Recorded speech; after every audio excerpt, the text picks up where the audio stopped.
Le gouverneur de province a clôturé samedi dernier l'atelier d'évaluation des recommandations de la table ronde sur la situation sécuritaire et humanitaire tenu à Komanda du 10 au 13 août 2020. De passage à Marabo, Jean Bamanissa a visité l'hôpital général de référence de Niakoundé.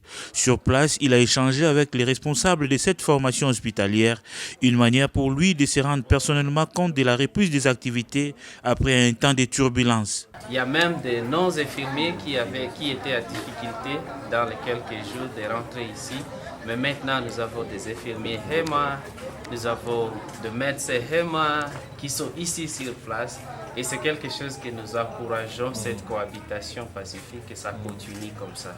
De la pédiatrie où il a visité les enfants victimes des guerres à la maternité en passant par les blocs opératoires, le gouverneur a exhorté les différentes communautés internées à la cohabitation pacifique avant de rappeler aux mamans les rôles combien importants à jouer pour le retour de la paix. Irumu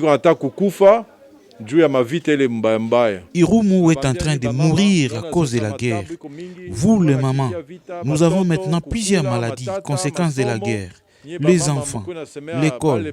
Dites à ceux qui prennent les armes sans motif valable de cesser avec la guerre. Juste après son message, le gouverneur a remis une enveloppe consistante aux malades. Un geste salué par les mamans des différentes communautés. Le gouverneur nous a lancé un message important pour que la paix revienne. Nous sommes contents surtout avec l'enveloppe qu'il nous a laissée. Créé en 1965 par le docteur Becker, l'hôpital général de référence de Niakoundé était de renommée internationale. Il recevait les malades venant de Kinshasa, l'Europe et partout ailleurs. Suite à la guerre de rébellion de 2002 qui a conduit à la destruction et au pillage de son équipement, le personnel s'est vite dispersé. Voilà une leçon de plus. Comme pour dire, les guerres ne feront que reculer la province de l'Ituri.